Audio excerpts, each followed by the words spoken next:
Halo, Assalamualaikum warahmatullahi wabarakatuh. Kembali lagi bersama Ibu Guru di channel ini.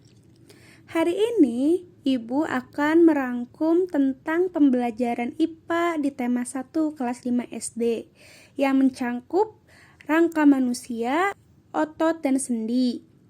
Nah, sebelum memulai pembelajaran, alangkah baiknya kita membaca basmalah dulu bersama-sama.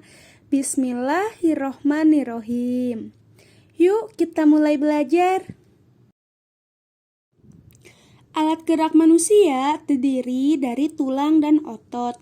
Tulang sebagai alat gerak pasif dan otot sebagai alat gerak aktif. Kalian pasti sudah mengetahui mengapa tulang disebut dengan alat gerak pasif.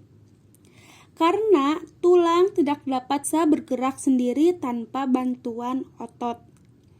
Nah, otot juga sama. Otot tidak dapat bergerak jika tidak melekat pada tulang. Jadi, keduanya ini saling membutuhkan. Ibu guru mempunyai gambar rangka manusia. Nih, coba kita lihat rangka kepala ya.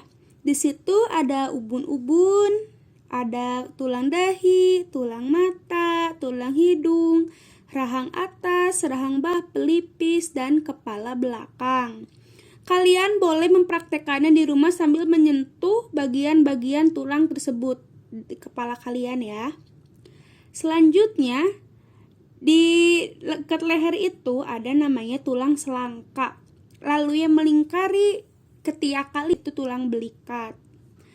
Ada lengan atas, ada tulang pengumpil, tulang hasta, pergelangan tangan, dan jari tangan. Nih, kebanyakan anak-anak suka kurang tepat saat menunjukkan antara tulang pengumpil dan tulang hasta. Di sini ibu beri tips ya. Kalau tulang pengumpil itu pasti sejajar dengan jempol. Sedangkan tulang hasta, tulangnya pasti sejajar dengan kelingking. Setelah lengan, kita lihat ada rusuk sejati, rusuk pertama, tulang dada, tulang pedang, rusuk melayang. Itu kalau yang tulang-tulang tadi fungsinya untuk menjaga organ dalam tubuh kita. Nah, kalau yang kaki itu ada paha, betis, tulang kering, pergelangan kaki, dan jari kaki. Kalian memiliki semua itu. Insya Allah kalian memiliki semua itu. Jadi kalian bisa waktu membaca ini atau menonton video ini sambil menunjukkan ya. Jadi kalian tahu, oh ini tulang paha saya, oh ini tulang kering saya. Oke?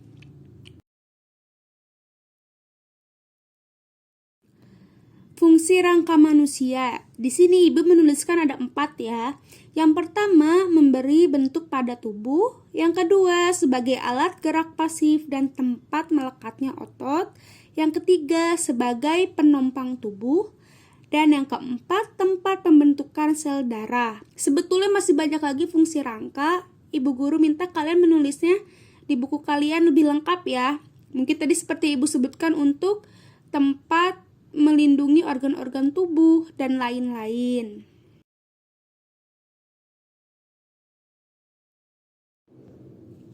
Sekarang kita akan membahas tentang otot. Otot adalah alat gerak aktif manusia. Itu kalian pasti sudah tahu semua. Nah, otot ini terdapat 3 macam. Yang pertama, otot lurik. Yang kedua, otot polos. Dan yang ketiga, otot jantung. Kita akan membahasnya satu persatu.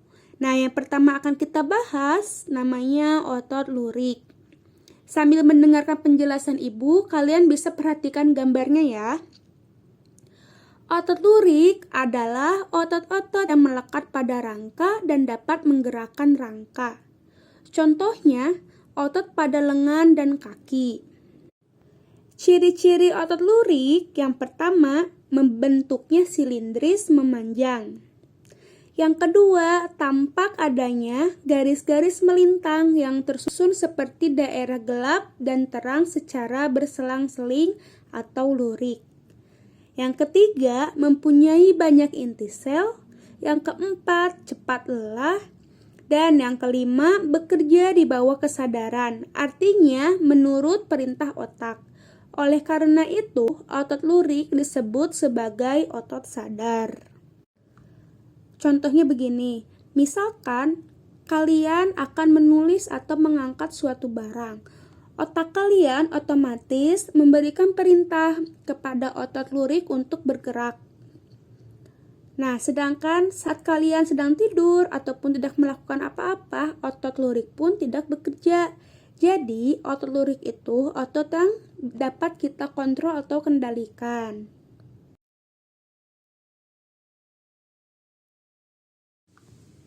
Nah, yang kedua yaitu otot polos. Otot polos adalah otot-otot yang melekat pada organ dalam dan bekerja secara tidak sadar. Contohnya, otot pada sistem pencernaan. Ciri-ciri otot polos yang pertama, bentuknya gelendong, kedua ujungnya meruncing dan di bagian tengahnya menggelembung. Kalian bisa sambil memperhatikan gambarnya ya. Yang kedua, mempunyai satu inti sel. Yang ketiga, tidak memiliki garis-garis melintang atau polos. Yang keempat, tidak mudah lelah. Dan yang kelima, bekerja di luar kesadaran, artinya tidak di bawah perintah otak. Oleh karena itu, otot polos disebut juga sebagai otot tak sadar. Jadi, cara kerja otot polos dan otot lurik itu berkebalikan. Otot polos ini tidak dalam perintah otak, sedangkan otot lurik tadi di bawah perintah otak. Jadi kalian tanpa sadar otot polos kalian itu bekerja. Nah, yang ketiga ada otot jantung. Otot jantung adalah otot yang terdiri dari sel-sel memanjang dengan banyak inti yang terletak di pusat. Ciri-ciri otot jantung yang pertama, sel otot jantung berbentuk serabut lurik yang bercabang-cabang. Yang kedua, sel mempunyai satu atau banyak inti sel dan terletak di tengah serabut. Yang ketiga, otot bekerja di luar kesadaran alias tidak diperintah otak, tapi dipengaruhi oleh persediaan oksigen yang cukup. Kalau otot jantung bentuknya ini mirip keduanya dan juga cara kerjanya sama seperti otot polos, yaitu di luar kesadaran kita. Nah, kalian jangan lupa untuk perhatikan gambarnya ya.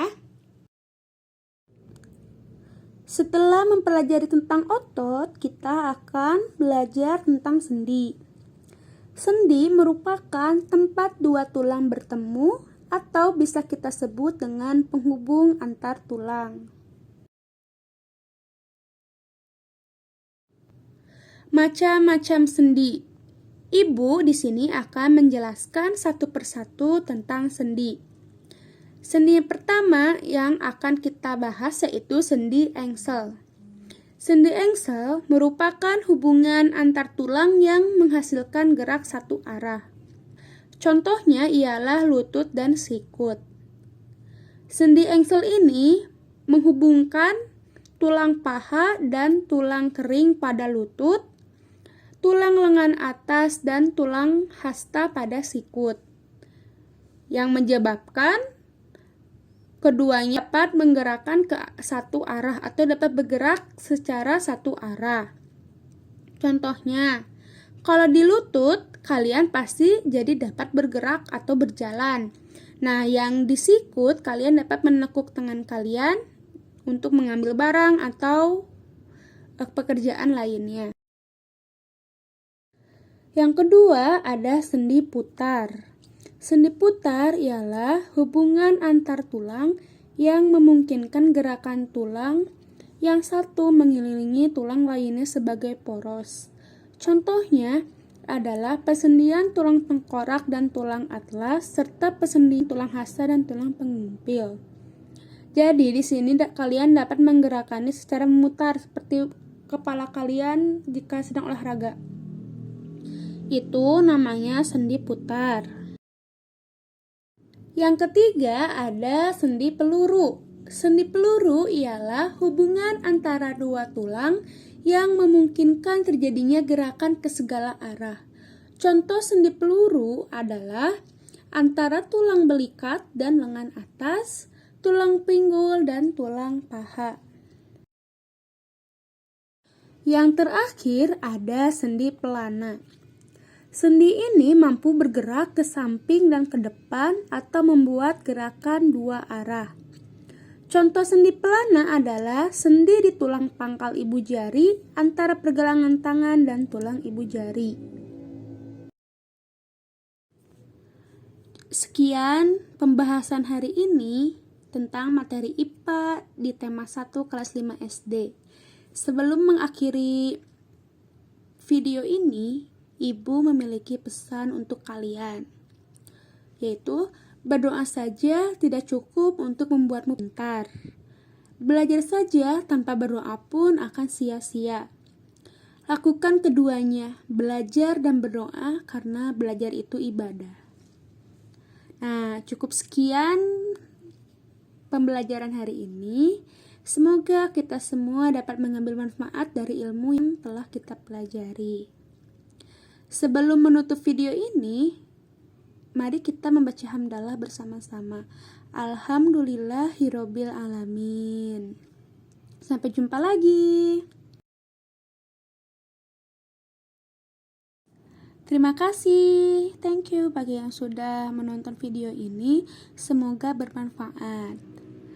Pesan dari Ibu, be brave, be the best, and be humble.